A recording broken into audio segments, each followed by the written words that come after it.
Good evening, ladies and gentlemen. Good morning. Maybe for those maybe they are going to see this video during the morning.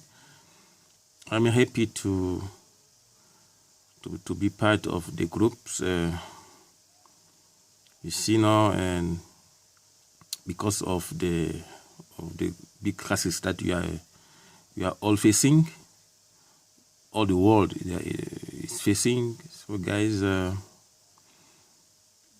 economic for now until the lockdown.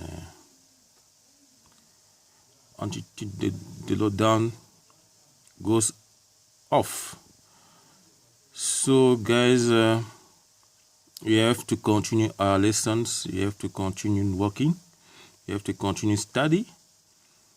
We are going to see a new chapter 5 on your textbook, and according to your learner guide, is unit 6.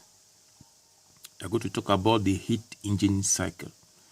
So it's not new for you guys to hear about heat or engine or cycle.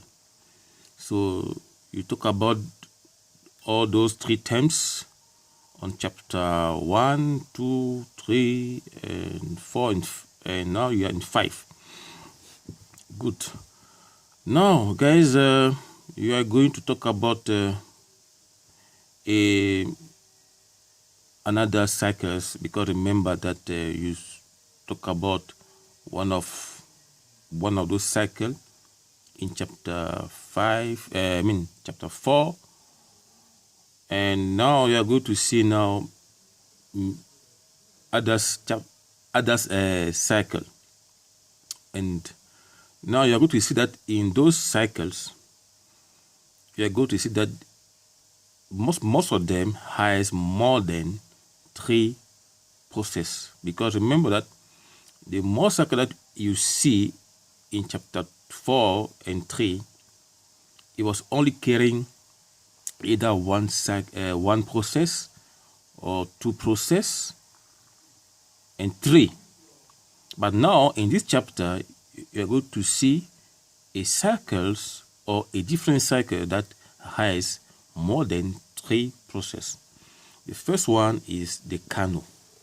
The Carnot, you can see the Carnot.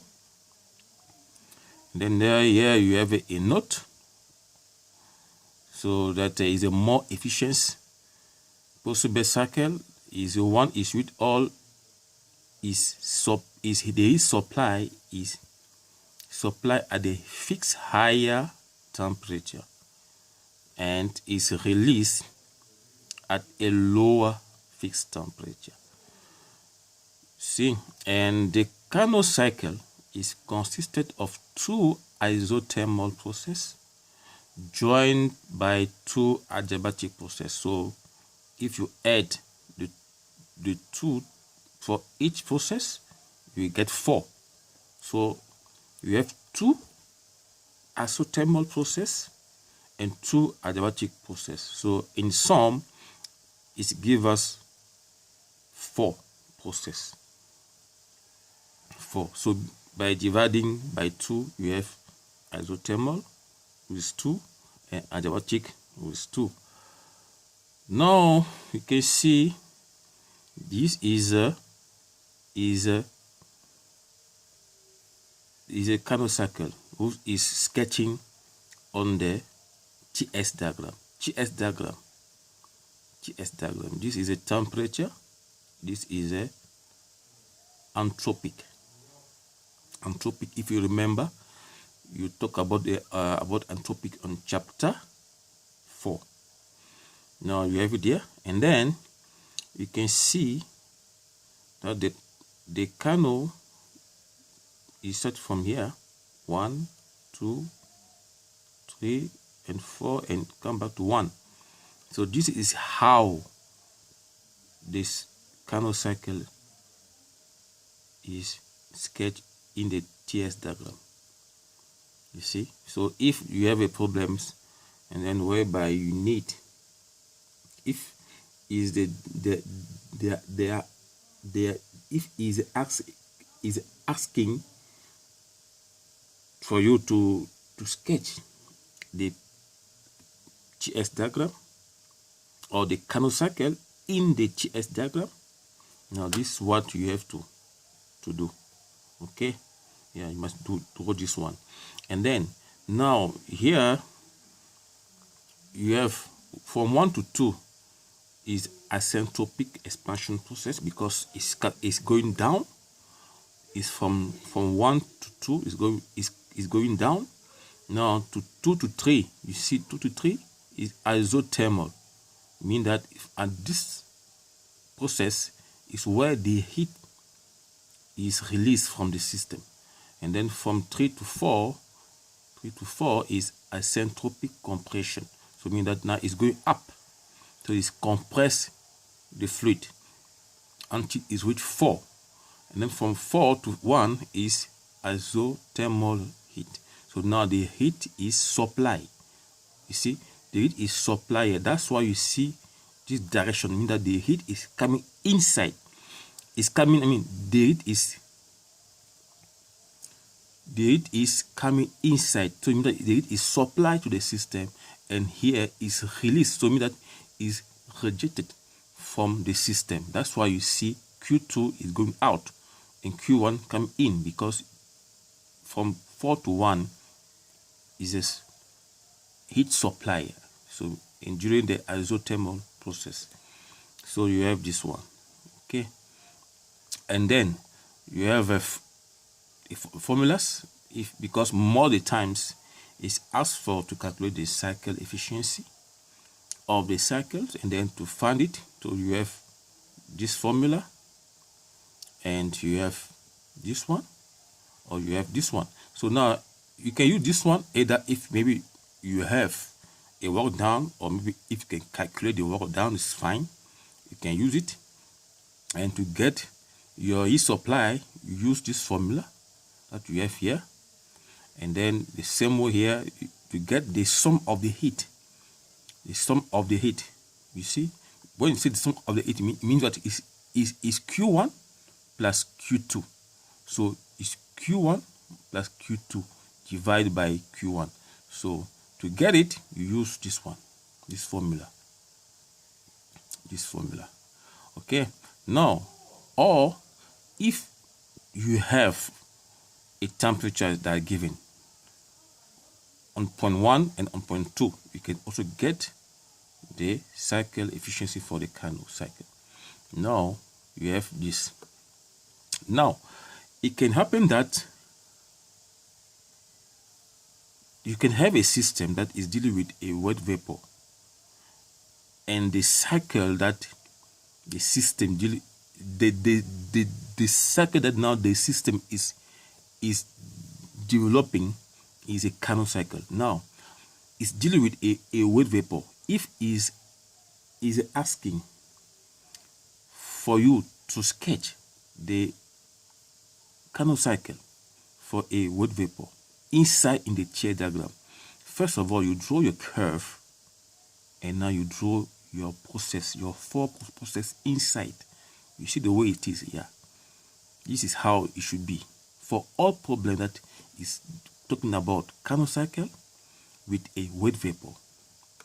You sketch like that, and we have this what we have, and then you can see that S1 is equal to S2 and S3 is equal to S4, because here they are constant here, and the times, the temperature, the temperature 2 and 3 they are equal, and 1 and 4 they are equal. Now let's move. When now the Carnot cycle is the system is dealing with a perfect gas, So now how you should sketch your Carnot cycle for a perfect gas on a TS diagram. This is how it should be. You have your TS Cartesians diagrams or diagrams. Now you draw inside your four process 1, 2, 3, 4. The same there on top here. Now, you see, now the difference between this one and this one, you have to represent, you need to draw the pressure on each point. You see, it's not a straight line, it's a little curve. You see, a little curve. The way you are seeing here. On point 1, you draw a little curve. You call it point 1. And then here also as well, you call it point 2. And here point P2, P3. And here P4. You see. Now, and then you have this. So, and then you have your TS diagram for a perfect gas. You have your TS, you have your Carnot cycle for a perfect gas on the TS diagram. Sorry. And then now you can see that from 4 to 1, you see the gas change continually from P4 to P1, meaning that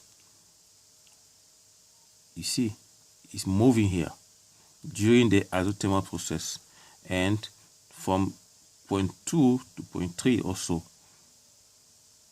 the gas change. Okay, now you see, you are just talking about how to get the Carnot on the TS diagram, whether if it's a wet vapor or whether it's a perfect gas. Now, if now is asked for, if is asking for you to sketch the Carnot cycle on the PV diagrams, is how it look like on the PV diagram. So you see a difference on the wet vapor and the perfect gas, you see. So don't draw this one if they are asked, if they are asking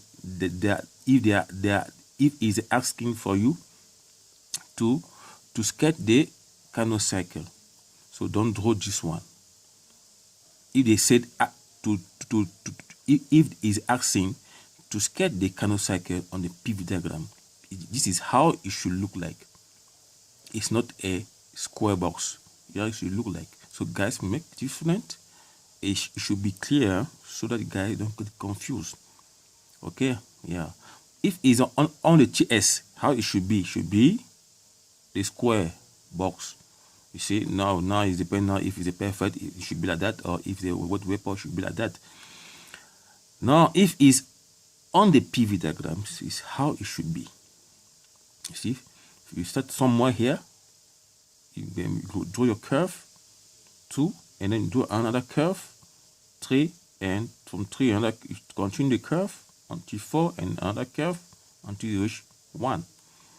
Okay, and now you have this one. Okay, so now guys, you have your Carnot, and then now you can see now how you can draw it, or you can sketch it if it's asked to, if it's asking for you to sketch your Carnot cycle on the PV diagram, how it should be. Okay, and then you see that from 1 to 2 is here. You see, it's the same direction, it's going down, so it's going down. And then from 2 to 3, you see, is a initial compression here, because it's from 2, it's starting compressing the fluid until 2, and then it's continuing from 3 to 4. You see, from 3 to 4, and it's continuing there, and then it switch 4, and then 4 is coming back to 1. You see, coming back to 1. It's coming back to 1. Okay, yeah. Okay guys, let me just take a break, and we will continue for the next cycle.